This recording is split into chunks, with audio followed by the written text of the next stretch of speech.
First ever factory outlet Mukunda jewellery అన్ని బ్రాంచ్లలో Christmas and new year సందర్భంగా ఎన్నో ఆఫర్లు. త్వరలో జూబ్లీ హిల్స్ బ్రాంచ్ ప్రారంభం. న్యూ ఇయర్ దగ్గరకొచ్చింది. అంతటా 2026 కొత్త సంవత్సరం జోష్ నెలకొంది. ఇప్పటి నుంచే చాలా మంది న్యూ ఇయర్ కు స్వాగతం పలికేందుకు ప్లాన్ చేసుకుంటున్నారు. ఈ తరుణంలో ఆంధ్రప్రదేశ్లోని చంద్రబాబు సర్కార్ పింఛన్దారులకు పెన్షన్ పంపిణీపై కీలక అప్డేట్ ఇచ్చింది. ఒకరోజు ముందుగానే పెన్షన్ పంపిణీ చేయాలని అధికారులకు ఏపీ ప్రభుత్వం ఆదేశాలు జారీ చేసింది. జనవరి 1వ తారీఖు నూతన సంవత్సరం ఆప్షన్ హాలిడే.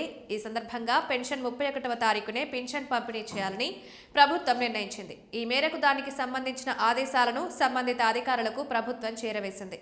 ఆంధ్రప్రదేశ్ ప్రభుత్వం నిర్ణయంతో ఒకరోజు ముందుగానే పింఛన్దారులు పెన్షన్ను పొందనున్నారు.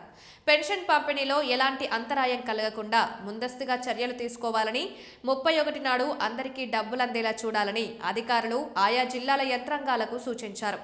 ఒకవేళ 31వ తేదీన పెన్షన్ తీసుకొని వారికి మరలా హాలిడే అనంతరం పెన్షన్ అందించనున్నారు.